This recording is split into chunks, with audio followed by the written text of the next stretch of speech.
Wait a minute, what am I doing? Two men and a what? Two friends from film school, one who graduated, one who did, and they decided to make a podcast. Okay, this has never been done before, right? Okay. This is Matthew and Harrison's Two Men in a Movie. It's not what it sounds like. I think more like things should be in unique languages. Okay, extrapolate. Okay, all church should be in Latin. No. Okay. All... The thing about only Latin in church is that you will have more of a problem that we already have, which is like people in power using like esoteric biblical language to control its people. And if you literally don't understand the language, then they can say it means whatever they want, as opposed to like the reason the King James Bible is the chosen Bible for like a lot of like high level like Christian leaders is that it's written at a college reading level, and the average US citizen reads at like a 6th grade reading level. And so it's very easy to control a message when the average person literally like cannot understand it deeply enough to argue back. Counterpoint, if it's in Latin, then the only interpretation of the Bible that every person has is God's, coming from the priest, coming from the bishop, coming from the cardinal, coming from the pope, coming from God. No. Big G. No. As the Pope can call him, I'm sure. Everyone can call him Big G. No, you can't speak to him unless you're the Pope. You have to speak to saints. Okay. That's what they're there for. No, everyone can call him Big G. You're going to pray, you're trying to sell a house, you're going to pray to fucking God instead of St. Anthony, whose entire purpose in the afterlife is to help you sell your house by burying small stone statues of him in the backyard? You're going to leave him out on the fucking ropes hanging? We also had a statue buried in our backyard when we tried to sell our house. Like, my parents were not raised Catholic, but we like took a bunch of traditions into our own like general worldview. That's so wild for me. But no, we're pretty chill. We're Protestants. We don't believe in the whole like dogma. We do practice the magic though. We do. We are using Catholic magic. It's less we're practicing magic and more like that's 100% what it is. Sure, it's okay.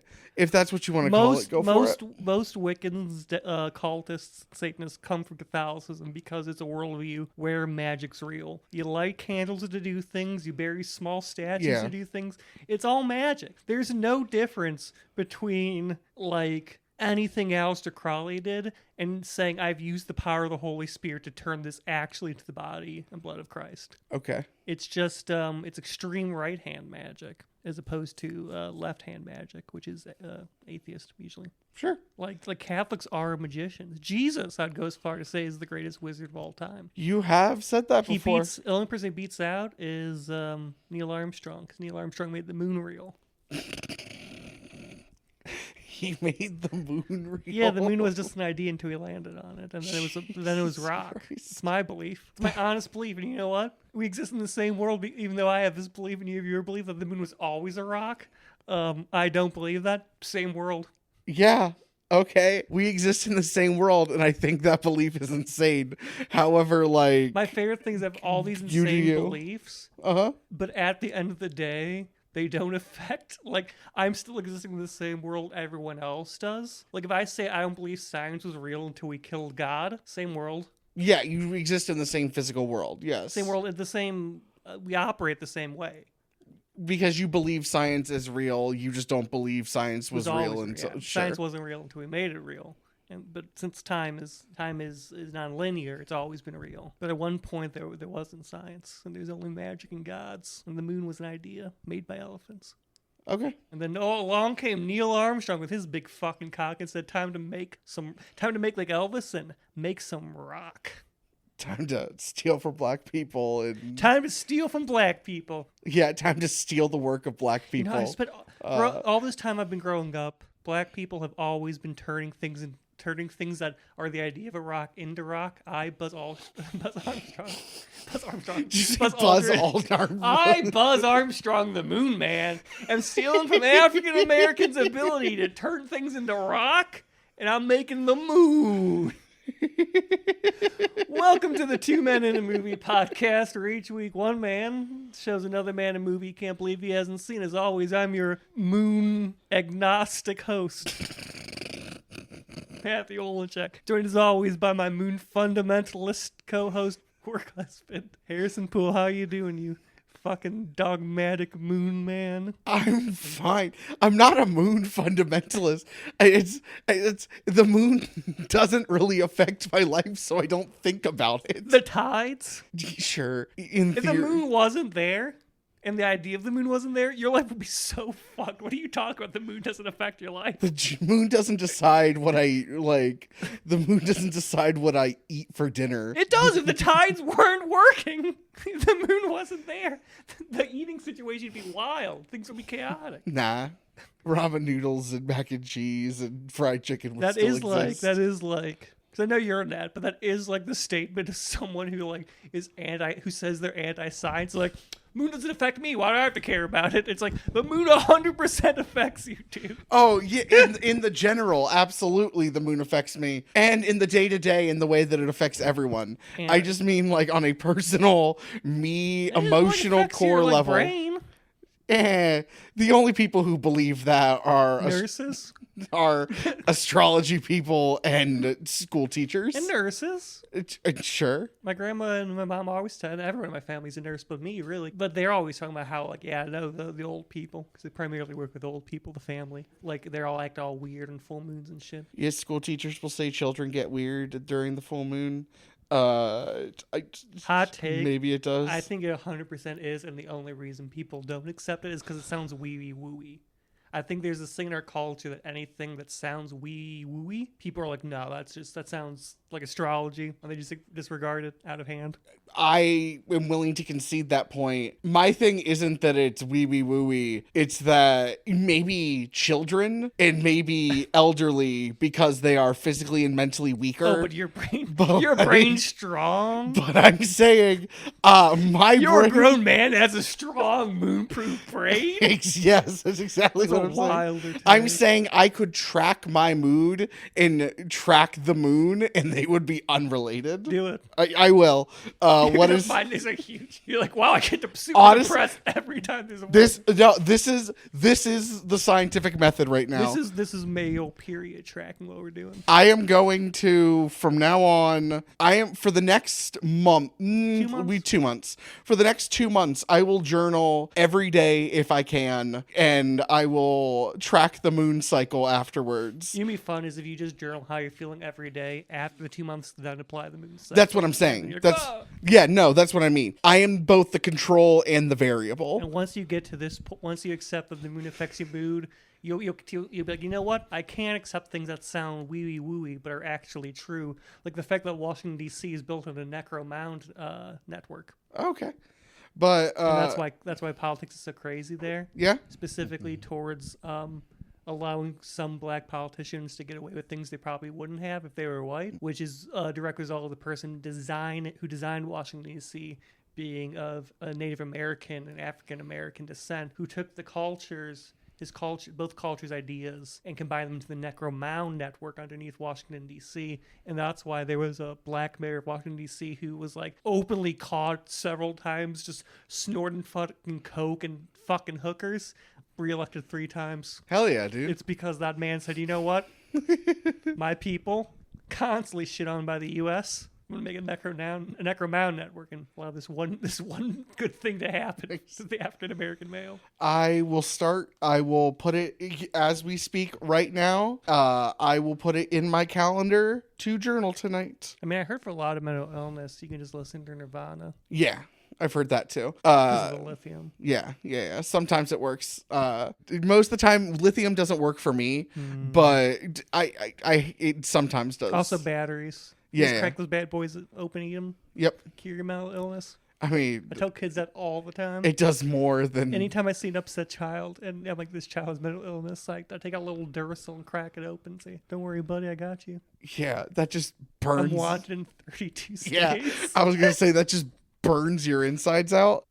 Don't they put battery acid in some kind of like drug? Crocodile. I was gonna say, isn't it called like crocodile? Crocodile is a battery acid and a bunch of other shit, but specifically battery acid stuff everyone remembers, and it causes scaling until your flesh starts eating away. Yeah. Sometimes when I'm feeling a bit sad, I look at pictures of crocodile victims, and I'm like, that's so, oh wow, and I feel better. Like, I mean, not empathy, that's terrible. I'm like, oh, that's bad that'd be for a human body. I don't really feel anything for whoever's arm that is.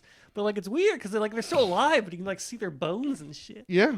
It's like 10 times stronger than heroin and like half as cheap. I'm gonna try and round this into the movie. Crocodile and seeing your bones and shit sounds like a really interesting move that one of these characters would be able to pull off in this week's movie. A terrible segue. It sounds like a fatality. See, I would have said that Kato 100% does crocodile. That would have been my segue. But I don't think Kato does crocodile because we see his arms. He's not an addict. Paces himself out. Once a year he allows a little Kato time. Once a year he just injects battery acid? Amongst other things, yes. And he gets really high off it. And that's when he's at his most productive art-wise. You brought the movie this week. I brought the movie that made me do a hidden run. Mortal Kombat. Yeah, okay. 2021's Mortal Kombat. Getting a sequel. I know, this year. Yeah, which officially means we have 3 movies in theaters that we need to see. I was really worried this wouldn't get a sequel. I still don't know how it did. Me neither. What did it make? Like, there's apparently enough to get a sequel. Or did it do okay on streaming and they judged on a curve? I think it did. I think it did well on streaming too. It also wasn't a huge budget. Oh, it was a 55 mil budget and made 85. Like, not terrible. And when you count streaming and stuff, which is more prevalent back then. I mean, you can kind of do the mental math of like, now that theaters are wide open and no one cares that the world is ending anymore. I think what this movie does very well, and is that it knows its audience and gives its audience exactly what it fucking wants. I agree with that. And as not a member of that audience, I still noticed that. I respected that. And I'm like, not for me. I'm so happy that fans got what they want. I walked it out of the theater and I was like, yeah, that was Mortal Kombat. Yeah, that's everything I wanted in the movie. The credits rolled in my living room and I was like, if I played the games, I would have loved that. It had call outs, it had gore. Yeah. And it had one really, really cool effect, and then a bunch of CGI blood that is gore, but like I don't want real looking blood. It's Mortal Kombat. If they made it look realistic, failure. Sure, 100%. It needs to be over the top. It looks like a video game. Nuts shit. Yeah, no, I gotcha. And they put enough characterization and plot on top of it. Yeah. That it wasn't just watching people fight. There's some other stuff. There's there's funny moments. There's good moments. Do you know anything about the sequel? Carl Urban. Yep, plays Johnny Cage. Playing Johnny Cage. I wonder if they're gonna, because in the games they got real wild with Johnny Cage, because in the games for the longest time he's just the action hero Tom Cruise figure. Sure. But in the later games they gave him superpowers. What? Because spiritual superpowers. Because it turns out that he's descended from this like Greek clan of warriors who were sworn to fight for the gods. And so he discovers this great ability that he can summon this power to fight against the forces of the gods, which I believe he promptly starts calling the Cage Force. Oh, nice. And like no one's happy about that, but not like even. like the average Joe doesn't give a shit, but like every like important like mythical like Ryan's like it's a huge history to this. He's like the Cage Force, and then his daughter gets and she starts calling it the Cage Force, and it's just a whole thing. I'm not excited for the sequel. It's gonna be a fun bash 'em up movie. That's all I want. I am gonna feel the exact same way about the sequel that I feel about this movie. I wonder what the moment is in that movie the crowd's going to go wild for. What was the moment in this movie? Get over here. Okay. I was in a theater and everyone's like, oh, you can hear people excited that that you're seeing things from the long mythology of the series. Yeah. But like when he's about to like kill him, and then the fucking thing goes through his arms and goes dun dun dun, and starts playing the music. He goes, "Get over here!" Crowd went fucking bonkers. Crowd went nuts. It was like Thor arriving in Infinity War levels of like, oh my god, because that's what we all wanted. We wanted the theme music. We wanted to get over here because they're teasing it the entire fucking movie. You're like, Scorpion's coming. When he's gonna get here? That's the thing. When he's gonna get here? It's a bum bum bum bum. Get over here. You're like, yeah. Also, the only time he speaks English too. Nice. I love that the credit. This is just a fun nerdy shit. I love that the credits credit both. Is it like by Han and Sub-Zero, and then Hanzo and Scorpion? They credit the actors to both names as if they're two separate characters. Yes. They're the same character. No, he's no longer by Han. He's a Sub-Zero now. He's a different character. I say Scorpion is more of a separate character than by Han and Sub-Zero. Sure. Scorpion went through some trials. Yeah. Hanzo is a man. Scorpion is like a vengeance spirit. I can more get behind that. From an outsider's perspective, this by Han and Sub-Zero just feels like not even Charmeleon to Charizard. But yeah, there's not really an upgrade there. But like Charizard to shiny Charizard. like he shows up and he's Sub-Zero. At least like Hanzo doesn't have powers. He had to lock his Arcana by dying. Yeah. And then he gets his Hell powers. He gets to like shake coal every once in a while just to be like, hey, I'm still dead. Shoot fire. Yeah. Throw things. One thing I really like about this movie, it's a moment of like cultural sensitivity I didn't expect going in, is that besides get over here, which you have to do, the two characters, Sub-Zero speaks some English, but only like the modern era, obviously, because he's learned it. But like Scorpion only speaks Chinese the entire fucking movie, except for the one line. And I like that the characters don't understand each other. Nope. In the beginning, like they're speaking at each other. It's like, I don't know what the fuck you're saying. I love that. Even in the subtitle, it's like, I don't understand what you're saying, but know that we must kill each other. At the end, he turns to Cole. He's like, take care of my clan. I'm like, yes, no, I don't think Cole speaks. There's no indication Cole speaks Chinese. But I agree. But I also think the only times he reacts are moments that like you can get, like he's like, leave him to me. Okay, body language, I understand. Yeah, that's what I mean. How much can he tell just from body language in that moment? I mean, I like that they make Scorpion a bit more sympathetic than he is in some games too. In the games, he's kind of a villain sometimes, or he's just like a vengeance spirit. He's just like violent. Oh, but okay. There's a moment where he sees Cole's family frozen. He's that like very real moment. Yeah, and like in his head sees his. This movie has surprising emotional depth for what it is. I was not expecting any emotional depth. I was expecting just like kung fu action time. Yeah, but like there's like actual like not like super deep compared to other movies, but for what it is, like Jack struggling with like, oh, I'm fucking useless now. Han's whole thing with his family. Even like Liu Kang when his brother dies, and it's like if we were to die, it was supposed to be together. That's a powerful moment that like they capture, and it's a lot of the character capturing too, because like they do at the end capture one of the chief characteristics of Raiden, which is he will always interfere. He says he won't interfere, sure, but he's interfering the entire time. Currently in the games, I believe Raiden's no longer Raiden, and now Kai's Raiden. Okay. Because it was a timeline refresh. Because they wanted to reboot because things had gotten insane. And so they're like, oh man, things are nuts. What do you mean things have gotten insane? What does that... It was just like so many games of crazy shit happening that everything was just so much. You're like, oh man, we really need to do like a reboot, because where the fuck do we... It's like a Supernatural thing. Where the fuck do we go from here? Is Mortal Kombat secretly like fighting game Kingdom Hearts? Each game has a story mode, yeah.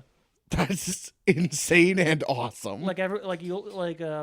Everyone thinks of like, oh, just fighting each other, but no, there's a story mode for every. At least the modern games. Yeah, I saw the first few minutes before I had to leave, but I saw the first few minutes of the behind the scenes making of, and the director and writers worked together very closely, and were like, we wanted to combine what it feels like to play the first two games, but we didn't want to we didn't want the movie to be a tournament, which is what the first Mortal Kombat movie is very much like the first two games. Yeah, but this is taken from the later games, which have more of a set story. But yeah, they fight like a time god. Yeah, that they like pick and choose the from time god whatever. does a reboot or something, or one of them does a reboot, and then Kai ends up becoming the new Raiden. Okay. It leads to one of my favorite scenes in the games where they're like, we have to assemble the champions, and he knows everybody because he's the only one that remembers the old timeline. Sure. And so there's this thing where like I forget Luke Cage's thing, but he's at his house. He opens the door because there's a knock, and it's like a fire god. There's just like everyone there. It's like fucking like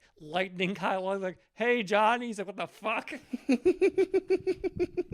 I'm so excited for Johnny Cage. I love Johnny Cage so much. They could have made the character like just an asshole, but he's like generally like one of the most good heroic people in the franchise. He just also happens to be like Hollywood obsessed piece of shit at the same time.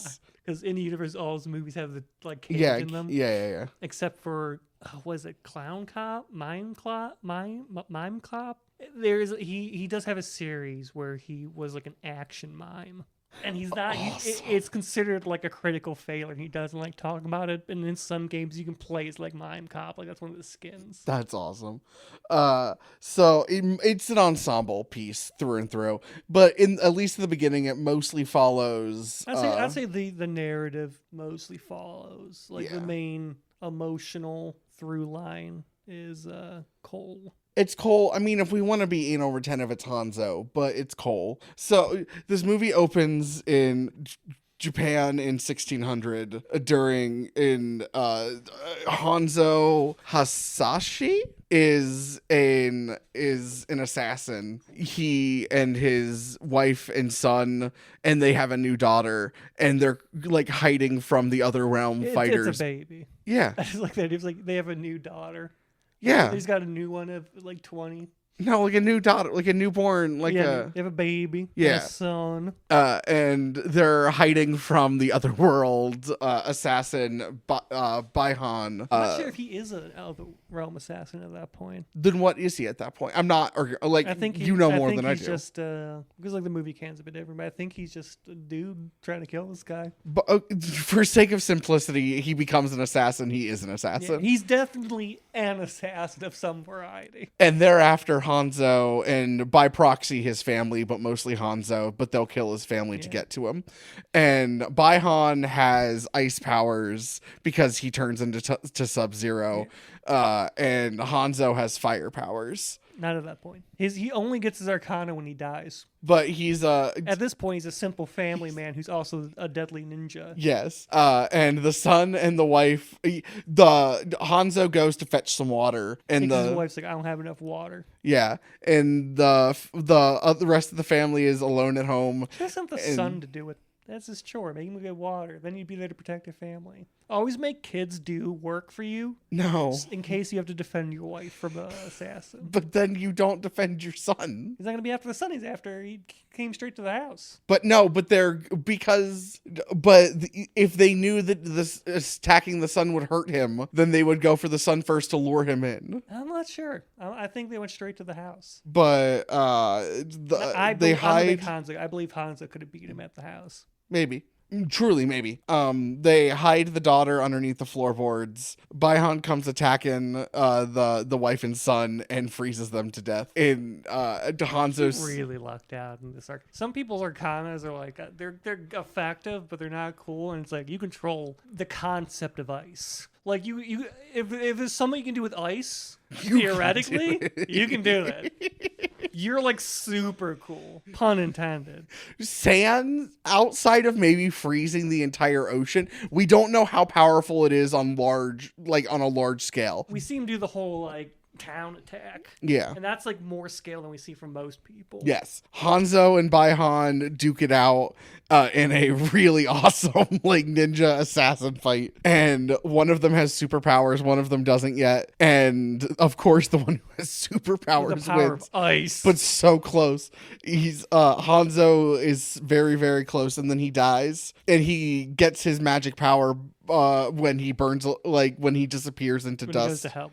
Raiden comes down after all of the dust is cleared, both metaphorically and literally, and captures the wrong word, takes the screaming baby outside of the floorboard and carries her up to the god realm and raises her as his own to continue Hanzo's bloodline, because it is prophesied that like someone from Hanzo's bloodline will be the great fighter.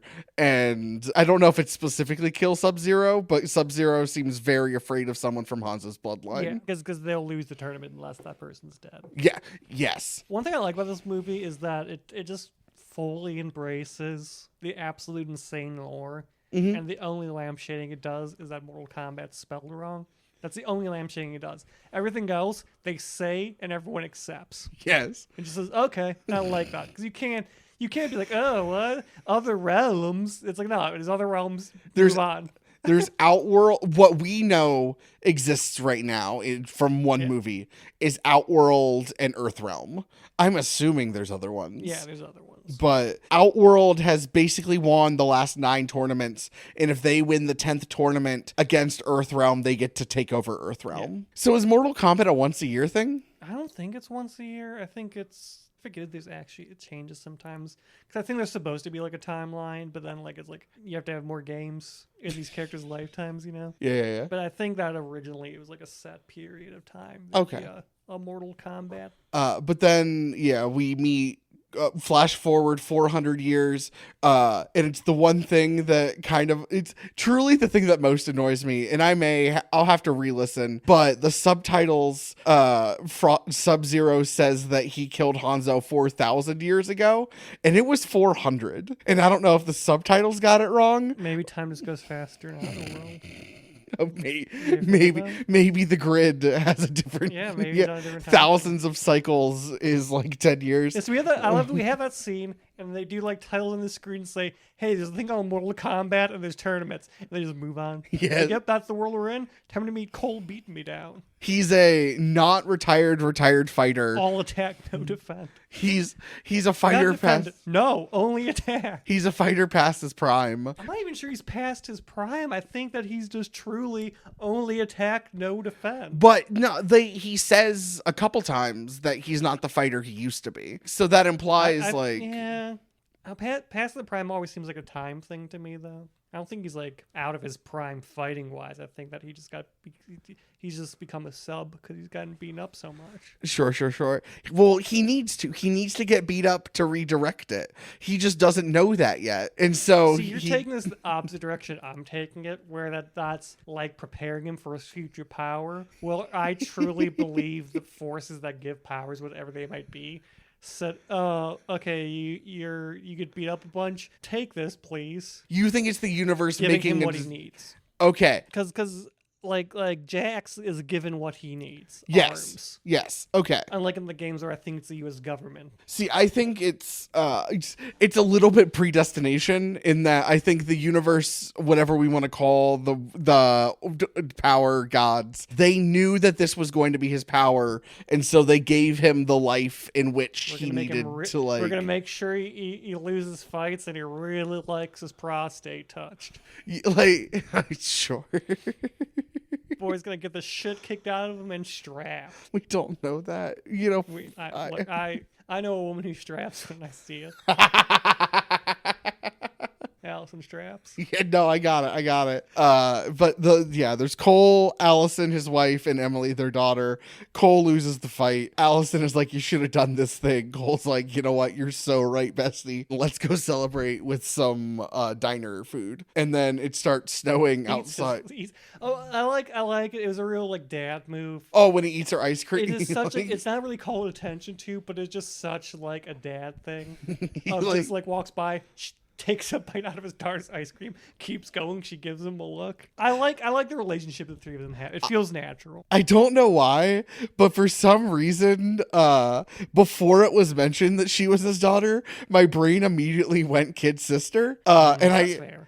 Yeah, and I think it's just because of this type of story, the like older brother orphaned kid sister is like such a like an archetype in this kind of story. And he's not like an old guy. No, like they're they were teenage parents. Yeah, they were teenage parents. For sure. Oh, also Jack shows up. He shows up at the fight, and he's like, "Let me see your cool dragon birthmark." And then it starts snowing in July in California. No, they're not in California because they have to drive to California. No, they have to drive to Gary, Indiana. They're in California. Yeah. He has to drive to Gary, Indiana. So it starts raining in July in California, and Sub-Zero shows up. Like, I have the coolest power. I challenge. I summon the snow up, and then I bring it down. Look what I can do. What can you do? You're gonna have the power to be beat up, Jax. You're just gonna get new arms.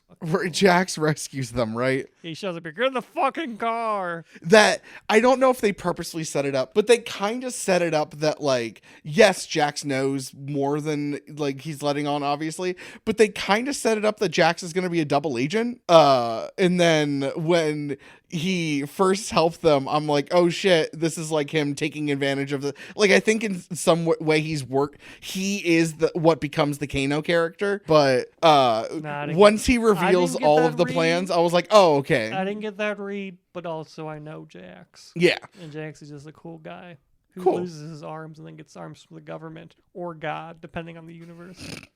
After just in the games, those aren't like a special power. Those are just like army prosthetics. That's just super tech army shit. Okay. Or super tech something shit. Some government institution gives it to him. His arcana is adaptive metal arms. Yeah, it gives him arms. But it gives him weak arms, and then he gets stronger. The weak arms are given to him. Yes, that's what I mean. That's like, an arcana. But then that's what I mean, the adaptive. Like, the arcana is the adapting of the arm. Like his arcana is a new model. And like a seemingly constantly upgrading model of arm. Does it get ridiculous at some point? His arms? Yeah. No, like you've seen his arms. Oh, they stay basically that the entire... Like, I think occasionally he gets like a cool thing in them, but no, really Jax is a character who has metal arms, and that is his thing. Okay. That's his fighting thing, is that he has metal arms. Okay.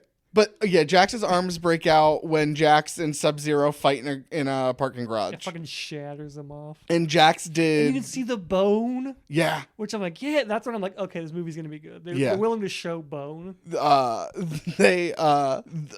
He was army buddies with Sonya Blade. I think her SO. Or at one point, yes. 1 point, yeah. At least in boot camp and for one tour. We know. Now, whether it was for like all of the tours, that hasn't been cleared up yet. But yeah, they have the relationship of like when because when his arms are too weak to do anything because they're too weak to do anything, she's like, and he wants to give up because he can't punch a bag. She's like, I'm gonna tell you what you told me my first time I ran 20 at boot camp.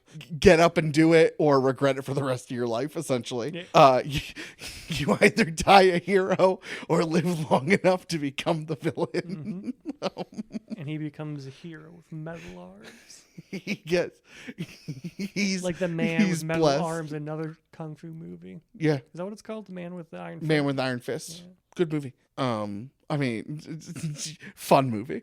You know what you're getting when you go to see The Man with the Iron That's Fist. what I mean. Yeah. You know exactly what you're getting. But yeah, Jack loses his arms in the Sub-Zero fight, and they think he's going to die, but then Liu Kang and Kung Lao save him and bring him into the fold. Because when we see Jack again, he's still dying and armless, and they're waiting for the universe to save him so they can give him they're arms. reaching out to other worlds for spindly arm tech. And then Cole leaves his wife and daughter. Raiden's constantly like, oh man, this team sucks. Do you think he's like, Master Raiden, we've repaired Jax's arms, and Raiden goes in and sees his spindly little arms, and he goes like, oh man, that's not gonna do shit. That's not gonna do shit, dude. But they did do shit. So he leaves his family to go at the motel because Jax gave him. No, that's like their house, I think. Oh, the barn in the back. But he's like he gave him an address, so he goes and finds Sonya Blade, the cool fucking name. And then she's like, yeah, we've been researching the Mortal Kombat. And Kano was an Australian prisoner she has locked up. Then the reptilian comes I in. fucking love Kano. Yeah.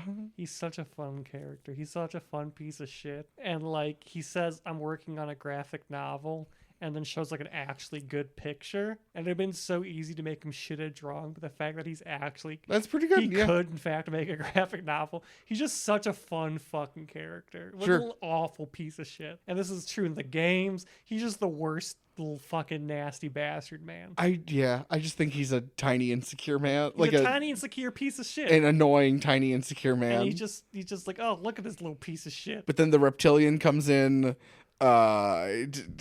Kano melts his beams with the acid spit, and the reptilian is like invisible because it's like chameleon powers, and then will randomly show up, and he's beating all of their asses, and they're also beating his ass. And then at the end, Kano reaches through and just yanks his heart out of him.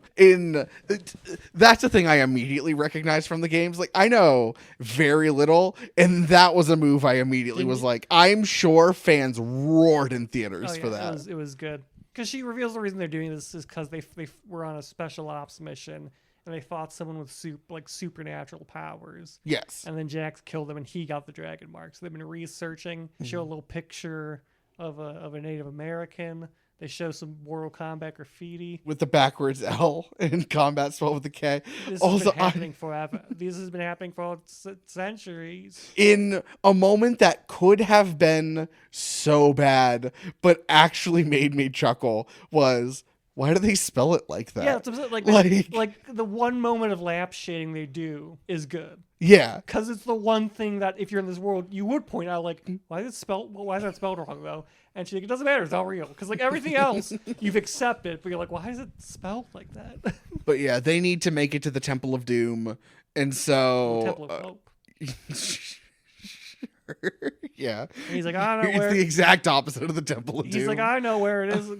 Shrimp on the bar, hey, 3 million. And she goes, yeah, I'll pay you 3 million. She doesn't have Yeah, to. and he's Really. like, you're She gonna pay lives us- in a trailer. It's such a good like moment of like two people dealing with an insufferable asshole where it's like, you're really gonna pay him 3 million? I live in a piece of shit town. No. Yeah. And they fly in a... You find out he does have friends because he's like, you have friends? Like, yeah, I have friends. He does have friends. We know he has friends. At least one. He's a very useful friend who is a 'Cause pilot. when they're talking to the pilot, like there is that kind of like they've known each other for a long time. Yeah. Because he's like, what am I gonna get my mother? Your mother's been dead for 20 years. And they parachute. I almost said bungee jump. Bungee jump out of a plane. Immediately dies. They hit the plane. Why do we do this? They parachute out of the plane, land in the desert, and in another line that I think is funny is how long or like how far away is it? 26, maybe 27, probably closer to 30. You know what? It's better safe to say 32. Yeah, 35 sounds good. And then he like then truly. Then he goes like, oh shit, and turns the GPS around. And then later it turns out they were still going in the wrong direction, which implies that originally he's going in the right direction, looked at the GPS, said, I'm going in the wrong direction, turned the GPS around, proceeded to go in the wrong direction. Yes. Because the guy shows up and takes him in the direction that they'd originally been going in. Yes, they meet Liu Kang in the desert, and he takes them into the to the Temple of Hope, where they Which is a line I really like. It was like, what is a door gonna appear? You make a door magically appear? And the door magically appears, he goes, oh, yeah, okay, fair. I love maybe he's Kano was like Sonya has explained her theories to Kano a bunch, I'm assuming. 100%. Because he accepts everything immediately. They hate each other, but she 100% was like, I need to tell someone about it. Yes, Jax isn't here, and I'm gonna go crazy because I made a discovery. She could tell me her theories. Yeah, exactly. You know what I mean? I do know. When I see a woman, I know if she straps or not. She would Muppet you. She would Muppet me so hard. She would and destroy you. You know what? I can tell the aftercare exquisite. Oh, I Yeah, you She's know that what? right combination Yeah. of like really hard, but also caring. It Yeah. makes a hero. They're in the Temple of Hope. Raiden is like, Oh, also, before we move too fast, her house scene. Another thing I like is when he's like, make yourself at home. Yeah, I am. All see is beer shit, and someone's gone, which is a very Australian take. oh yeah, Like your beer is terrible. yeah. Raiden is. They meet Raiden, and Raiden's like, "What is this group? What is this group of people? Oh, these are my champions. They're." He's depressed. She doesn't even have a mark. She's not a real champion. Why is she here? He is just an arrogant asshole. He's a fighter past his prime, He's who a all he sub. can do is sub. I have two capable warriors that seem like they fit in this franchise. And they're the ones who are giving me Sub-Zero subpar champions. Also, at the end, Raiden says that he's going to assemble a list of new I was champions. about to say, I think it was He just- chose he them. chose those people. So obviously he knew it was gonna work out. Maybe he just didn't know too much about them. Maybe he's like, okay, there's like there's an MMA fighter. That sounds good. Ooh, a grizzled mercenary. Well, that he sounds cool. was also Hanzo's bloodline. MMA fighter with Hanzo's bloodline. Cool. Grizzled mercenary criminal. Yeah, he can probably fight. Big black guy, cop soldier. Yeah, he sounds good. Oh, and now he's got spindly arms. He got screwed on Jax. I feel like he would have liked Prime, like Jax with arms. He'd have been like, hell yeah. What would have been his Arcana God only then? knows. Could have been something real cool. Honestly, I think it would have He been. could have summoned a monster truck and just I drove it think- over people. I think it would have been a version of Sonya's that's just like, but it's all one thing. Maybe he just Like instead of summons shooting guns. rings, yeah, instead of or yes, he just has like spirit guns and just starts shooting He could spirit have had bullets. such cool things, but unfortunately, he got arms. It's like a Mr. Fantastic thing, except that it's spirit He stretch. could have turned into stone. He could He have, gave him the ability to turn into stone, and that would have been cool. But no, he had to get arms because he lost his. but Oh, also, there's a scene before they get there where she almost kills Kano. Yes. He's like, "Dude, take my mark," and then she doesn't. She goes, "Nah." Like that's the line delivery. nah. She goes, "Nah." It just walks. away. It's not even a you're not worth it. It's not or it doesn't have the dramatic weight of you're not worth it. It's just like this isn't you're not Yeah, worth it's not. like- It's not the dramatic version of "you're not worth it." It's the very realistic version of "you're not worth it," which is not like "you're not worth it, you piece of shit." It just you're not Nah. worth it. nah, No. I'm good. But I'll get you later when the callbacks. and kicks his ass again He hates because garden gnome. yes, he spits on the garden gnome, and then she uses Right the in garden his gnome. hands, looking up at him, And- which is such a good director decision. A director specifically had to say, so when he spits on the garden gnome, I wanted to be a garden gnome that has his hands up and is looking up sadly. And the reptile scratched his eye, so now like half his face is hella scarred, and that's kind of important because it is the eye that has. Also, Which again, in the games, is black market tech. He just has like this big metal. oh, okay, thing, yeah. nice. Jumping forward, I love when she spits when she tosses the acetone on his eye and it like blows up in his face. I love that, like, just because it's a supernatural power, it's still subject to like biological physics or like the rules of the physical realm that you are in. Yeah. We don't get to see a lot of Outworld, but outside of like magic creatures or whatever, the physical laws seem to be pretty similar. At Yeah, least. I mean, generally, it's the same. It's just more magic there, really. Okay. Like, I don't think any of the realms are like, oh, gravity's. You can think of a jellyfish and it appears.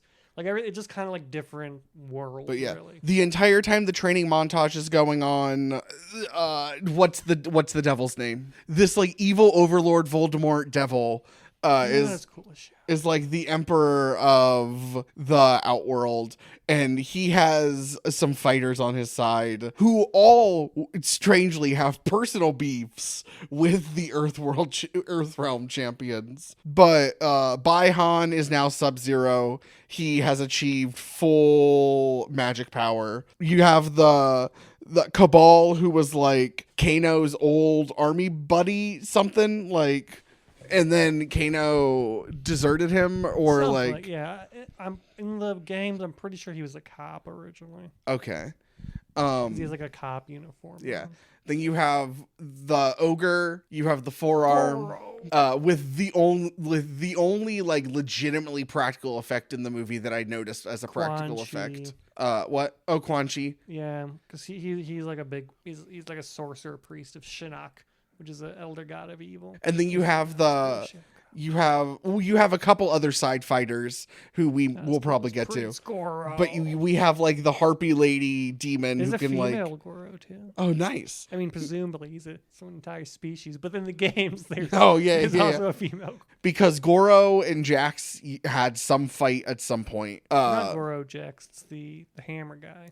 Goro's the forearm. Goro's a forearm beast who's like, oh, I love Goro. Yes. Iconic character. But the hammer ogre and Jax had an old fight at some point. I think it's because he almost kills Sonya. And his death is the only like legitimately practical effect that I noticed as a practical effect when he like claps and booms his head open. Yeah, classic Jax fatality. Oh yeah, all this is going on during the training montage. And Shang-Chi is I like how he shows up and he's like, I'm here. Yeah. Kill everybody. And then Raiden goes, no. The elder gods won't allow it. And then he puts a big shield because he's a god. Yeah. And then he goes, well, this won't last forever, and leaves. And it's like, you were so outclassed, buddy.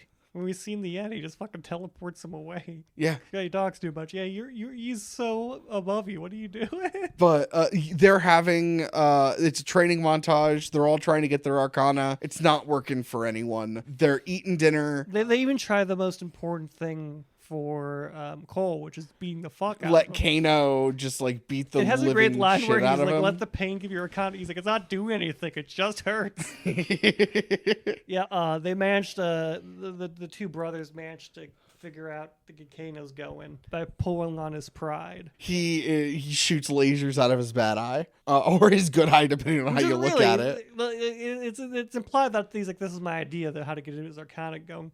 Really is to deny him an egg roll he wants and then call him useless. And Yeah. not great. I think it's to get him to an emotional peak at some point that like because everything's kind of based on what they hold most dear to him. Like, because Jack gets his power when he's trying to save a friend. yes. Cole gets his to defend his family, and also when he gets the shit kicked out of him. Sonya gets hers by strapping. Yeah. And Cole gets his to save his family By being strapped. Yeah. Also, Sonya obviously is in training because she can't. She's not allowed. She's at the mark. But they're very welcoming towards her. Like, oh, sit down, E.T. they're like, you're our friend. We're just not going to put you in the ring. Yeah. Obviously. It will accomplish nothing. So what happens after essentially the training montage?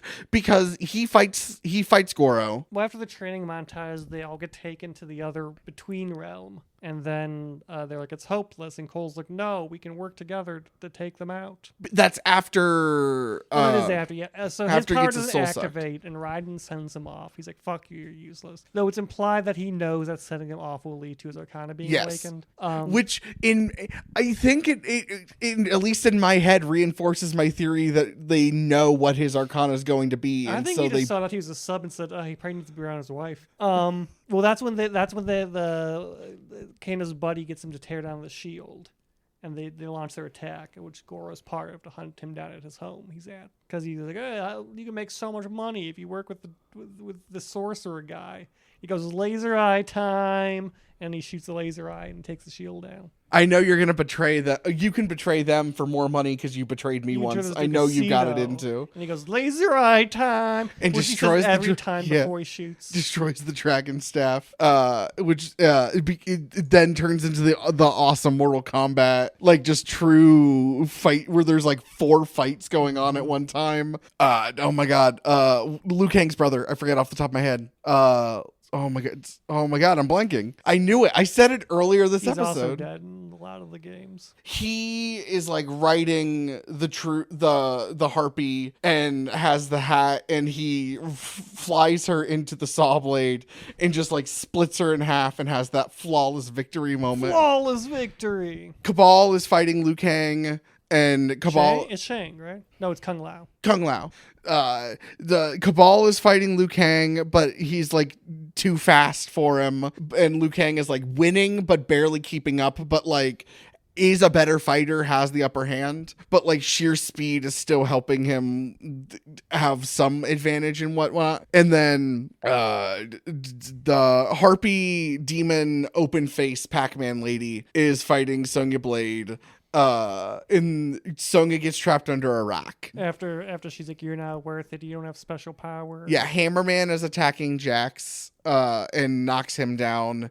Dark Emperor has Kung Lao and does the soul sucking power. Sucking. And just like completely just takes his soul. It's like sucks it right out. like he Kirby's just like big inhale and some green energy comes out of Luke. And that's the soul. And like you could see his face becoming zombified, and it cuts to white, and now they're in the other world. Ryan sucks them all up with his lightning vacuum. And they're all trying to like help Liu Kang be like, I'm so sorry about your like I don't know what you need right now, but like I know I'm here for it. Like, well, Cole shows up and says, I know what you need, and that's to fight. And that's to kill him. That's to end. And then yeah, Cole is like, yo, we're gonna each fight these people again. And then we're gonna team up on we Sub-Zero. all collectively recognize that Sub-Zero is too cool for any of us to beat one-on-one. Yeah. His power is too cool. They all do their own fights. Liu Kang has the fire dragon true fatality of Cabal because he throws him into quicksand and like he gets stuck, and then he summons the fire dragon in a very like this is for my brother kind of thing. Yeah. And Sonya straps Kano to death. Sonya straps Kano, and his last words were something to the extent of "How do you like that?" or like some whatever, and then which is a wild thing to be said when you're being strapped. Yeah, and so she kills him, and is like, "I didn't like that very much." It's a callback because she couldn't get to her strap, so she tied a garden gnome on. Yeah, exactly. Jax. And she's like, "I liked it." Yeah, which is not a weird thing to say because she's the dom in the situation. Right. Jax and Hammer Ogre, again, it's the only practical effect in the movie that sticks out as a practical effect, which is it looks the best. Yeah. It's the effect that looks the best in this movie. It's the one thing that they 100% said, oh, we can do this practically. Yes. Very easily. Cole is fighting the Harpy Lady and losing against the Harpy Lady, and then Sonya Blade comes back and has her new Arcana. I love that until this point, Cole has won one fight and not on his own. He doesn't win a single fight on his own in the entire movie. Yeah, because his wife helps him with Goro. Yeah.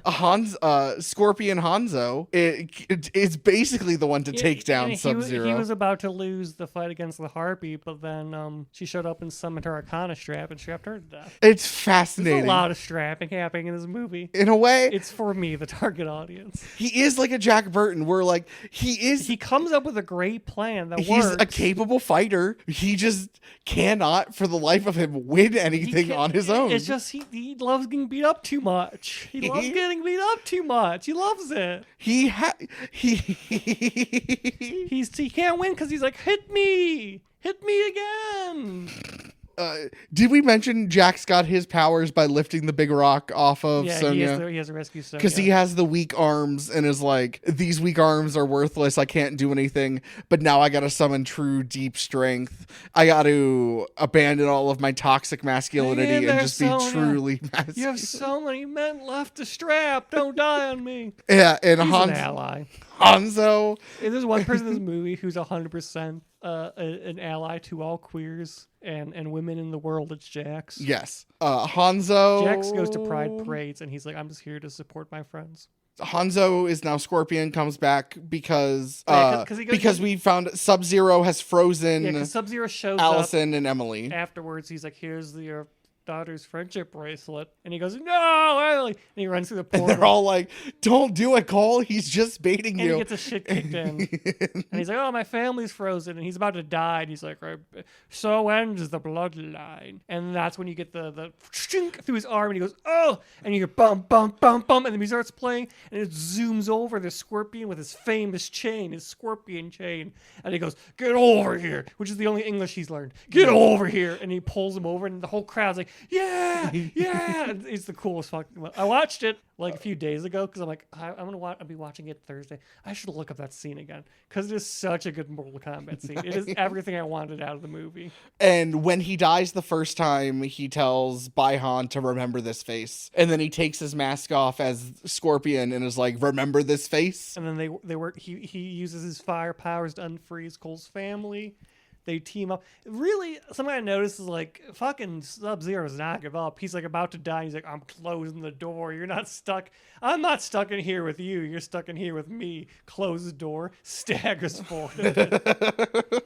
And then he gets fire breathed to death. Yes, because he went through the fires of hell and came out stronger.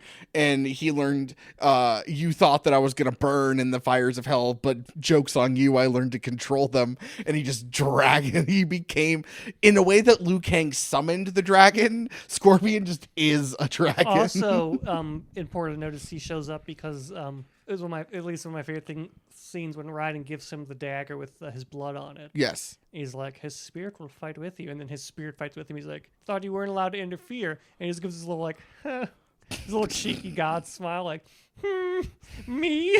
And Dark Emperor, I will know his name by the time this movie comes out and the sequel comes out in theaters. But Dark Emperor is like, no, you tricked me. You like. He's like, you haven't actually won. Yeah. And he starts like yelling, and he just teleports him away. And Raiden is like, we won the battle. We haven't won the war yet. We're very hurt, but I'm going to assemble a list of new champions. And this time, it's going to be good. I know the last one initially kind of bad. Y'all worked out, though. This one, we make it really good. Top of the list, actor. But we first meet Cole in a fighting gym. Also, he fights Sub-Zero in the fighting gym. Or is that just a cool transition? That's the gym. Because he opens the locker to get yes. stuff. But he goes back to the gym at the end and is like, my days of fighting last minute for $200 are over. I'm gonna go to Hollywood. And the coach is like, what's in Hollywood? And he said, who? And then as Cole leaves, it pans over to the Johnny Cage poster for the Caged Fury or something. Yeah, crowd went wild. Like, like I was gonna feel like they're breaking Johnny Cage. And that is Mortal Kombat. To me, this is like a 5 or a 6. I like it, but I'm also not as steeped into like the fan service did nothing for me, not a whole lot for me because I wasn't a fan to begin with. But this movie does a very good job of setting up the world in which it takes place in, and does a very good job of setting up the sequel that I am more excited to see. I give it a 7 out of 10. Okay. This movie rocks. Do you have any particular like fight scene? I know there's like, this movie is a bunch of fight scenes with some plot, but like, are there any fight scenes you particularly enjoy? I mean, I mean, the initial fight between Hanzo. Sure, yes. Is really good. And obviously I really like the moment when he's like, get over here. And it's like, yeah. Okay. Dude, this movie rocks. Yeah. Woo. Woo. That's what I'm saying, you know? Sure. That's me in the theater. I have really I've explained most of my thoughts throughout this thing. I don't really have a lot of thoughts on this movie because I wasn't a fan of Mortal Kombat going into this movie. By one of the characters, who would it be? No, I'm not answering that. One. No, do you have any final thoughts? I told you who I'd be strapped, but it feels like seems pretty one-sided here. Yeah, because I'm not going to talk about. Just choose one. No, I'm not. It's easy. I'm not talking about this. So, do you have any actual final thoughts related to the movie? I mean, I have a lot of questions that I hope are going to be answered in the sequel. Like what? Which character would you be strapped by? Okay, that's not the answer. So I'm gonna see if they do the Sonya Johnny Cage romance. Okay. Them having a daughter. Oh, really? Yeah, Cassie Cage. Does she become like a playable fighting character? Yeah. Oh, nice. Hell yeah. It's like you can play as Jax's daughter. Jax has a daughter? Yeah, Jax gets a daughter. Hopefully that's in the sequel. It'd be so funny if they introduced Johnny Cage and then immediately the Cage Force. It'd be so good. Hell yeah. I don't really have much else to say about this movie. Should I get into Mortal Kombat? I don't know. Watch cutscenes. I don't think you'd enjoy the games. Okay, in that case, the answer is no. That's fine. Okay. I'm sure I can be like a fighting game person. So, any real final thoughts before we wrap this up? Yeah, I mean, obviously, I'd be strapped by Sonya. I mean, I've made that clear so far. But if I were to choose another character for argument's sake to be strapped by, gonna go out in left field here. Allison. So the only two people who you say in this universe straps. I didn't say that what character would I be strapped by that straps. I'm just saying which character would I be strapped by. Any of them could strap in this question frame. Okay. Any of them could, I guess. Anyone can strap. There were only two. See, in my head when you asked Harpy the question, lady. She could. She doesn't. Goro doesn't strap. He just has cock. Yeah. Fat, surely. But anyone... This is non-canonical. Anyone who could... Okay. It's whatever. I've not made any ruling on whether or not Harpy Lady straps. In this scenario, she could. I was going to say, she doesn't, though. She doesn't have the energy. She doesn't give off the aura of someone who straps. But when I posed this question to you, she was included. You could choose anyone you wanted. But no, I'm still not answering the question because it doesn't Hanzo's matter. wife. Yeah, you know what? Yes, Hanzo's wife. That's who I picked. Your dream is fetching some pails of water for your beautiful Chinese or Japanese. He's Chinese. I'm assuming she's Chinese because she understands his language and we don't see her speaking Japanese. So you wanted to bring some water home for your beautiful Chinese wife and then get strapped in the garden. Sure. Let's go with that. Much like I would be after spending a night with Sonya, am satisfied. Okay. Eventually we'll find a movie that there's not a single character I'm horny for. Thank you so much to Tristan Hofstetter for our theme music. Wait, fucking do you want to do socials? Yeah, I'll do socials. Hang on, give me 1 second here. It could be a second because no matter how long I think, you can just cut it so it's instant. All right. If you want to email me any movies you think I won't be horny for that I can show on the podcast, you can send those to twomenmoviepodcast@gmail.com. So you want to have a one-on-one, if you really want to debate it with me, whether or not this movie makes me horny. If I'm in Midwest_magician, if you want to do that one-on-one. If you want to potentially reach out to Harrison and see what makes him horny, you don't want to do the personal because you feel like that's too parasocial, but you want a bit of distance between it. You can do a Two Men Movie Podcast at Instagram, and you can find us on YouTube at a Two Men and a Movie Podcast. Harrison, where can they find you if they want to ask you personally what makes you horny? You can find me at Instagram, TikTok, Threads, Lemonade at harrisonpool.com. Not even Finance at Freddy because I would fuck the robot. HARRISONPOOLEDOTCOM. harrisonpool.com. Most movies don't make me horny. I would fuck the robot in 5 Nights at Freddy's, so it can't be that. All right. Thank you so much to Tristan Hofstetter for our theme music. Thank you guys for listening. Thanks. Good. I'm done. Goodbye. Kisses. This is Matthew and Harrison's Two Men in a Movie. It's not what it sounds like.